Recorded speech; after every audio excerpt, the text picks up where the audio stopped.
makikita naman nila yan kasi ngayong dadating na eleksyon, di man talaga ako magtakbo kahit anong gawin, kahit anong sabihin ng mga tao. It's a serious matter eh. Kasi ito mga drug lord, pera yun eh. Kahit tingin nyo kung kakausapin nyo yan, oy, tumigil ka dyan, mabait ka dyan, di yan maniniwala sa inyo. Ano akala nila, kausapin mo, magbago ka na, gano'n. Wala yan.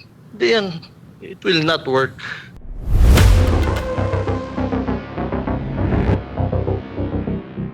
Bakit ho ba nyo naisip na i-speech po, sabihin po yung war on drugs na yan sa Davao? Eh di ba ho, matagal naman na kayong lumalaban sa droga. Ano ho ba ang dahilan kung bakit bigla nyo itong inulit sa Davao po?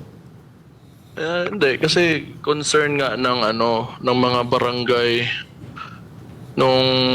kasi nagbabarangay visit ako, it's either weekends or mga weekdays, pumupunta ako sa barangay, kinakausap ko yung mga barangay captains.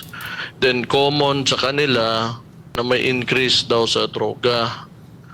So, ganun lang na makasimple yun. Actually ho, Mayor, medyo marami ho ang nag-react dahil alam naman po natin yan din ho ang isa sa mga controversial na ginawa ho ng inyong ama si Pangulong Duterte. At ngayon ginagawa nyo ho dyan hindi ho ba kayo na natatakot na baka mamaya maisama ho kayo sa mga pinaiimbestigahan ho ng gobyernong ito?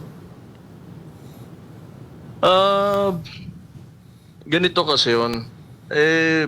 Tingnan na lang natin yung premise. Yung premise is yung statement ko. Sinabi ko, pag nagbebenta ka ng droga, papatayin kita. So far, wala pa naman ako nakakasalubong, wala pa naman ako pinapatay, ba't naman ako matatakot?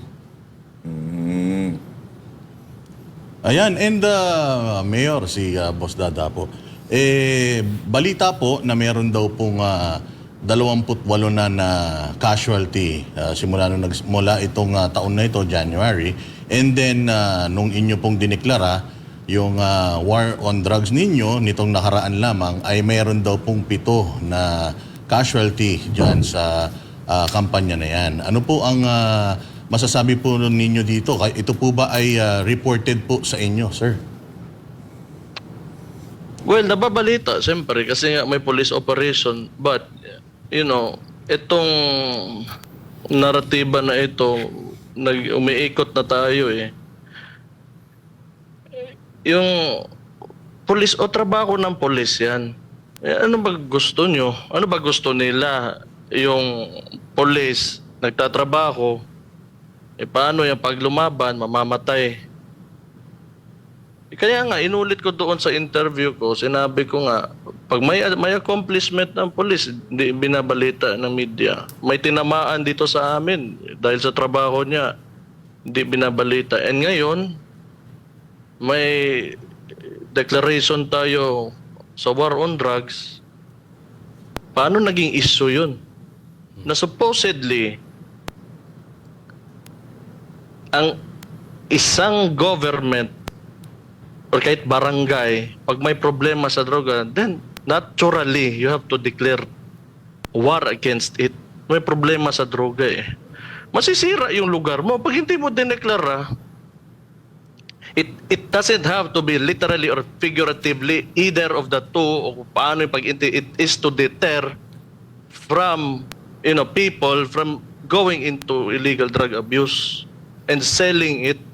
Mayor Baste, si Coach Oli po ito.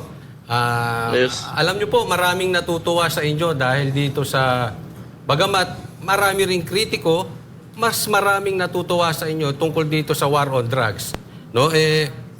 Lumalabas na po, ito na naman po tayo. At marami po talaga na gustong kayong tumakbo for national position nitong sa Senado dahil gusto nila. Actually, marami pong naiinggit dyan sa Davao dahil sa ginagawa po ninyo. Ano pong masasabi nyo doon? Hindi,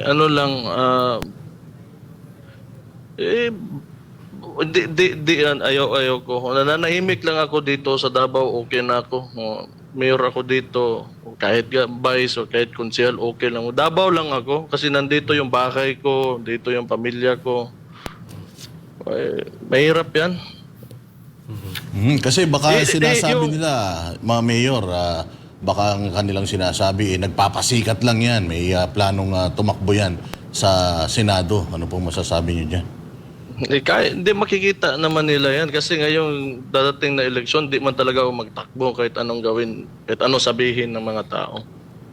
Hindi talaga ako tatakbo. Hindi yan sa ganon. Yun na nga, hindi naman ako si Raulo na magde-declare pasikat lang. Hindi yan.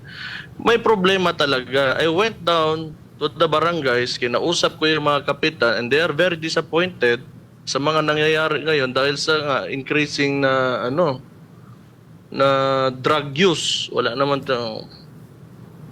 kaya, dineklara ko, because that is to deter. Kailangan mong gawin yan. Anong, di ba? It's a serious matter eh. It's a serious matter. Kasi, ito mga drug lord, pera yun eh. Kahit tingin nyo kung kakausapin nyo yan, oy, tumigil ka dyan, mabait ka dyan, di yan maniniwala sa inyo. Ano akala nila? Kausapin mo, magbago ka na, gano'n. Wala yan. Hindi yan. It will not work. We have to be, realistic about our situation when it comes to fighting drugs in this country.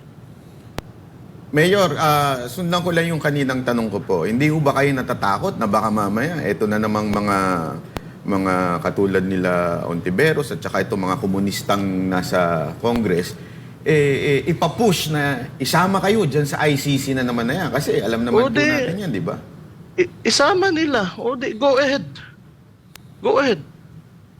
Kasi wala kung, the way I see it, wala naman talaga silang real appreciation talaga kung ano yung effect talaga ng droga sa mga communities natin. Kung ganon yun, hindi isama niyo ako.